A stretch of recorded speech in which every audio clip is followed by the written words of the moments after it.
let's talk about some FNAF 2. So, obviously, we're all anticipating Five Nights at Freddy's 2, or at least some of us are. I know there's some people that didn't love the first movie and are don't really care about the second one, but I'm curious. I want to see if they can expand and do something good with it, and especially with all the animatronics that they're building, it sounds like fun. And well, October is supposed to be the month where they start filming Five Nights at Freddy's 2, so pretty soon we'll be getting set photos, more details, and well, right now, Josh Hutcherson and Matthew Lillard dropped some bombshell of details about the movie. Let me go to good old Johnny Blocks, who's always on top of the FNAF news. Follow him if you guys haven't already. And well, let's just begin here.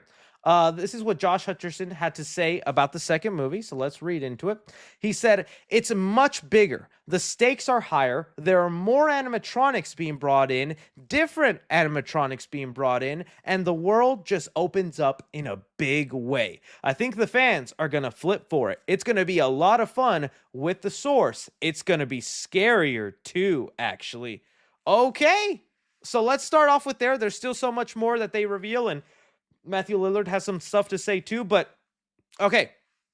That we keep hearing about this. This is like the third time now that they're saying the sequel is going to be scarier than the first movie.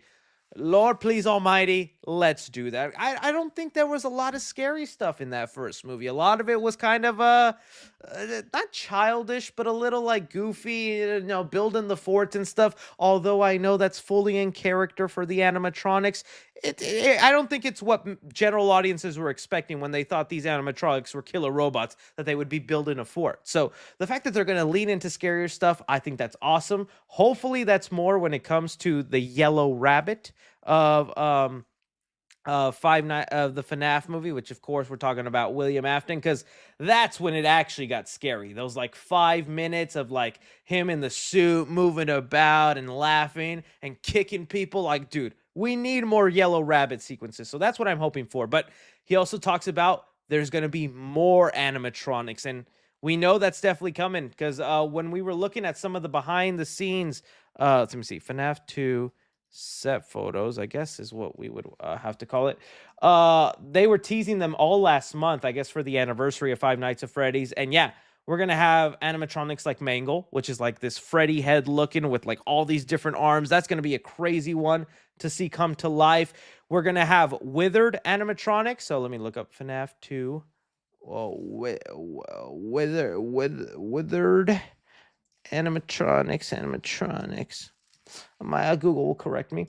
And those are going to be the scariest looking dudes. Like, these guys are going to be popping up in the movie because we've been seeing the behind the scenes of them being worked on. So we're going to have these versions of the animatronics in the film. So that's already a couple of them. And then we're going to have the toy animatronics pop up.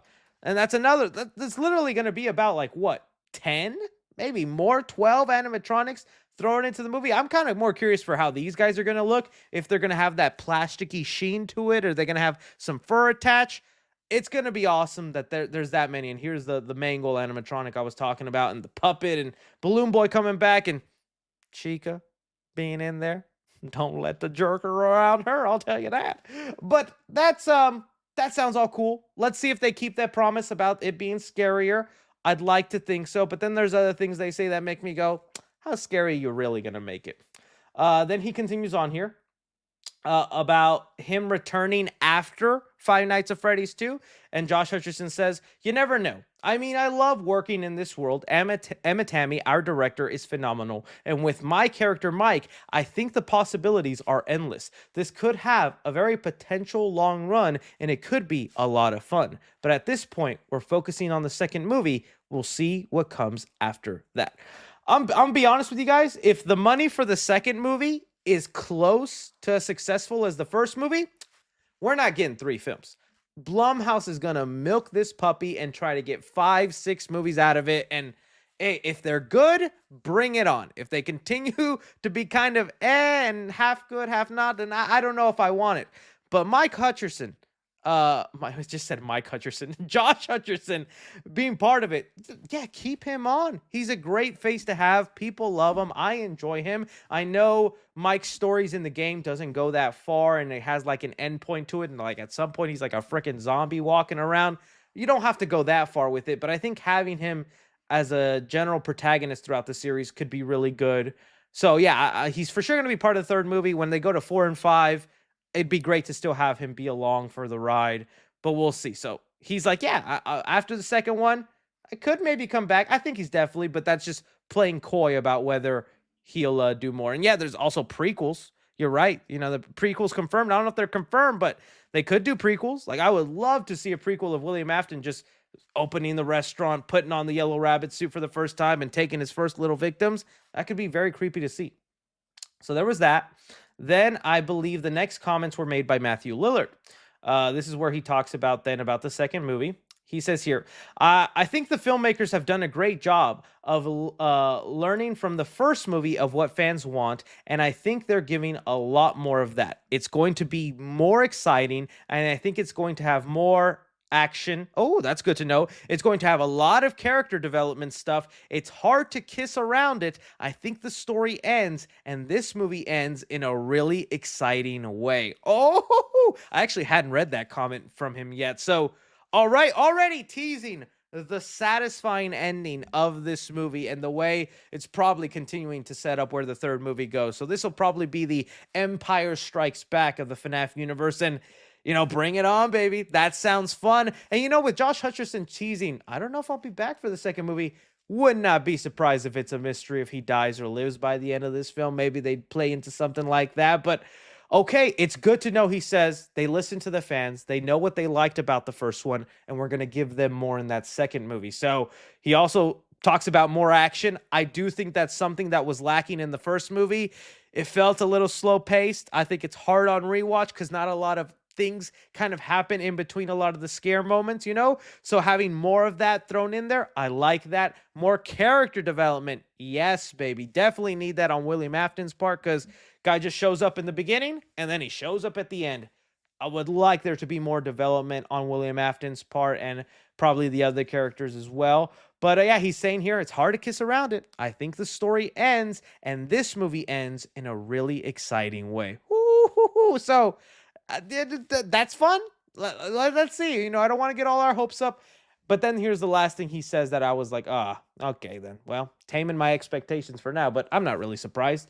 Oh no, it's not this comment. There's still one more. Okay. He talks about the shooting of the movie, saying, I'm really thrilled. I think the script's fantastic. The whole cast is great. And I think we're really excited to come back. I think we learned a lot in the first movie. I think the second film is going to sort of benefit from those things. We're all excited about where this movie is headed. The other thing he said, which let me see if I can bring it up. Let me see. Matthew Lillard.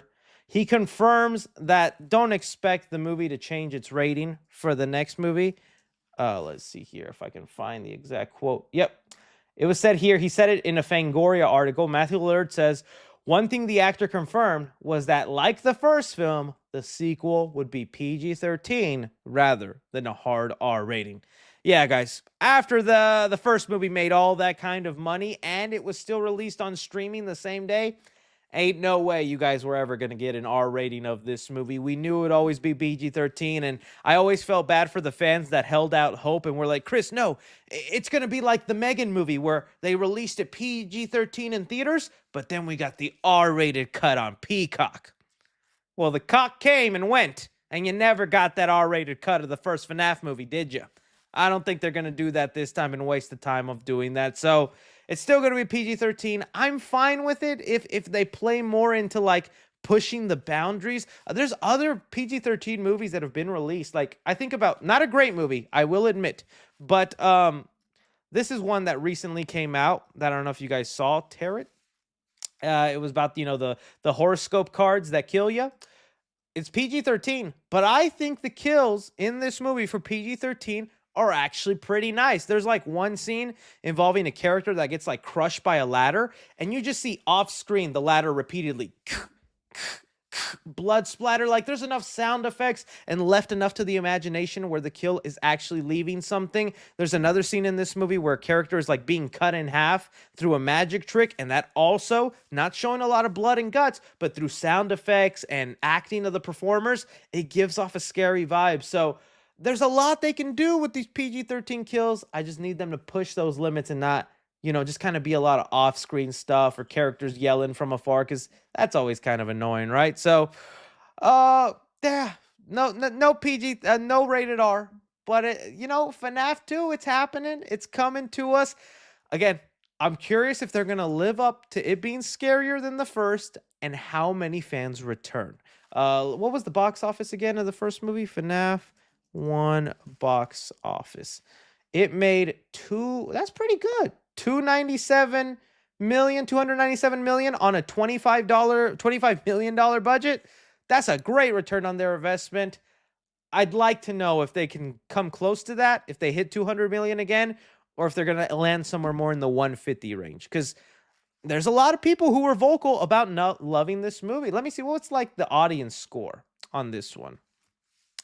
And we all voiced our concerns there. Okay, 86. Enough people enjoyed that. And 86% is higher than I thought. I thought it'd be more like in the 70 or something like that range.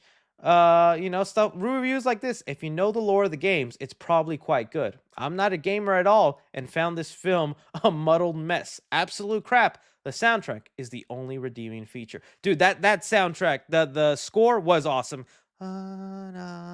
Dude, that was a great score. But I think a lot of people felt that way. If you didn't know the lore and the stuff from the games, you were a little bit lost. So hopefully it can find a nice happy medium. But hey, this is what we got for FNAF 2. I'm still looking forward to it. We'll see if we get any set photos and looks at these animatronics. It's October, so Mr. Blum, Papa Blum, drop us some stuff. We waiting on that. All right, then.